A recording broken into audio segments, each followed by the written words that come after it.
My mom called me useless for not sending $10,000 like my sister when I tried to clarify, "It's me."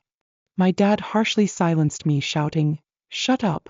Stop trying to steal your sister's success. I don't want to listen anything from your mouth." Dear friends, before we continue, I just want to take a moment to thank all of you for your incredible support. My channel is so far along, reaching 1,000 subscribers, and your help means everything to me. Please hit subscribing below. Your support truly makes a huge difference. I appreciate every single one of you. Thank you so much for being a part of my channel journey. Now back to the story. Was my family joking?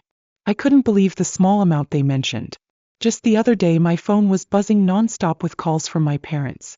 When I finally answered, they started shouting before I could even speak. At first I couldn't grasp what Robert was saying, leaving me totally confused.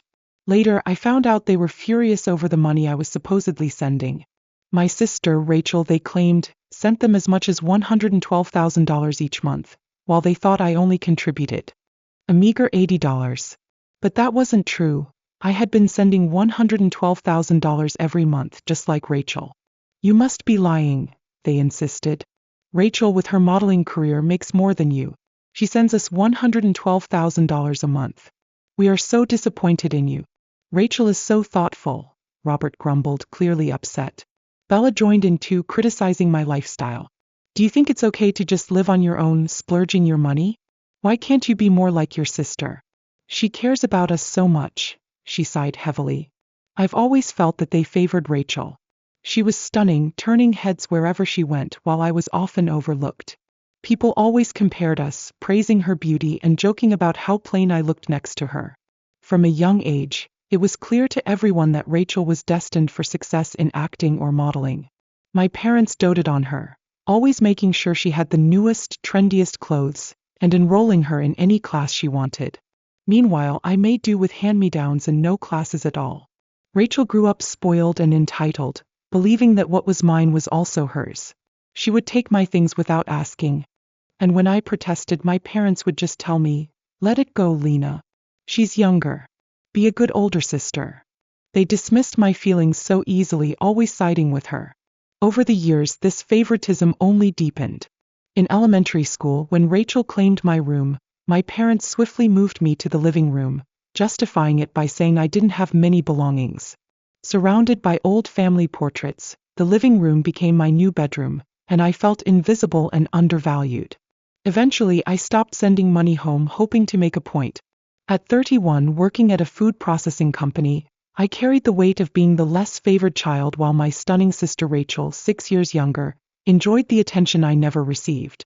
Despite the cold treatment, I clung to the memory of my grandparents, who always cherished me. My name, Lena, was chosen by my grandfather during the vibrant spring when amandas were blooming. My parents always treated me and Rachel very differently. When I shared my dream of becoming a school nurse and wanted to discuss university plans, they dismissed it, insisting they needed to save for Rachel's future.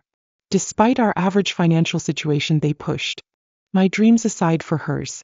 After high school, while Rachel attended a prestigious university, I entered the workforce, landing a job at a small company. Eventually, I moved out into a small studio apartment, relieved to be away from the constant comparisons and favoritism at home. Rachel, like a star rising swiftly in the sky, was flourishing at university, soon discovered by a talent agency that saw the potential in her. While shopping with her friends, my parents' voices rang out like a broken record, constantly praising her blossoming modeling career. Then came the call from Rachel, her voice a melody of excitement and gratitude. "We owe everything to Mom and Dad," she said, her words like seeds planted in my heart. "Let's start sending them $10,000 each month to show our appreciation." The number hung in the air like a thunderstorm, overwhelming in its weight. $10,000 a month. A staggering sum, while I earned barely $66,000 a year from my job. To meet that, I would need to chop away at every corner of my life, squeezing every penny, searching for ways to stretch my income. Reluctantly, I picked up the burden of a weekend job as a security guard at Florida Seaport. The job was like a heavy chain pulling at me, physically demanding, each day a battle with the elements. Summers felt like a furnace and winters a cold that gnawed at me. Quitting often called to me like a siren, but I kept pushing forward, driven by loyalty to my family and not wanting to live in my sister's shadow. In my darkest moments, I held on to my grandfather's words, believing that happiness would bloom again like the amandas in spring. Despite the long hours and constant hustle, my coworkers, like hidden angels, offered kindness that kept me going. Every dollar I saved, every expense I cut felt like a small victory, though the goal of $10,000 a month seemed like a distant mountain. My dad's voice was filled with disappointment. My mom joined in, criticizing my lifestyle and accusing me of not caring for the family like Rachel did.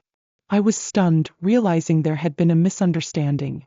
Rachel had suggested we keep our contributions anonymous under the name Bright Star, but I didn't know her stage name was Star. The $80 was mistakenly recorded under my name, while Rachel received credit for the $122,000. Before I could explain, my dad hung up. Feeling conflicted and lost, I turned to Scarlett, my best friend and financial advisor, for guidance. After hearing my story, she questioned whether my parents were truly struggling financially and helped me see things from a different perspective. Scarlett gently suggested I take a step back and reassess my family's actual needs rather than blindly continuing to support them. When Rachel first suggested that we send money to our parents as a token of gratitude, I discussed it with Scarlett over lunch. Scarlett looked surprised and offered a comforting perspective. "You say it's money spent on both of you, but you didn't even go to college, right? Wasn't it mostly for Rachel? And your dad is still working too. There's no reason to send $122,000 a month. It's unimaginable that they suddenly need that much money when they've been living just fine so far." Her words made sense, especially when she pointed out that if my parents thought my contribution was just $80, maybe I should take the hint and stop the payments. "You're too kind, Lena. Don't let yourself be pushed around," Scarlett advised. Her words struck a chord with me, and I realized I could no longer let myself be pressured by my family anymore.